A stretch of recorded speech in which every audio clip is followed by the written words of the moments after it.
Telugu Desam party శ్రేణులపై వైకాపా కార్యకర్తలు కర్రలు, రాళ్లు, గాజు సీసాలతో దాడులు చేసిన ఘటన పల్నాడు జిల్లా మాచర్ల పట్టణంలో శుక్రవారం సాయంత్రం జరిగింది.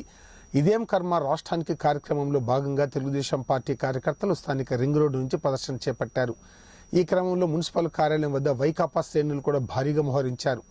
చిన్న కాన్వెంట్ వద్దకు తెలుగుదేశం పార్టీ ప్రదర్శన చేరుకోగానే వైకాపా శ్రేణులు ఒక్కసారిగా రాళ్లు, సీసాలు విసిరారు. తెలుగుదేశం పార్టీ శ్రేణులు ప్రతిఘటించే ప్రయత్నం చేయడంతో ఇరు వర్గాల మధ్య ఘర్షణ జరిగింది. ఇరు వర్గాలు కర్రలతో దాడులకు దిగాయి. ఈ ఘటనలో పలువురు తీవ్రంగా గాయపడ్డారు. ఇంత గొడవ జరుగుతున్న పోలీసులు ఇక్కడికి రాలేదని తెలుగుదేశం పార్టీ నేతలు ఆరోపించారు. గొడవ ముగిసిన తర్వాత పోలీసులు ఘటనా స్థలానికి చేరుకొని ఇరు వర్గాలను చెదరగొట్టారు.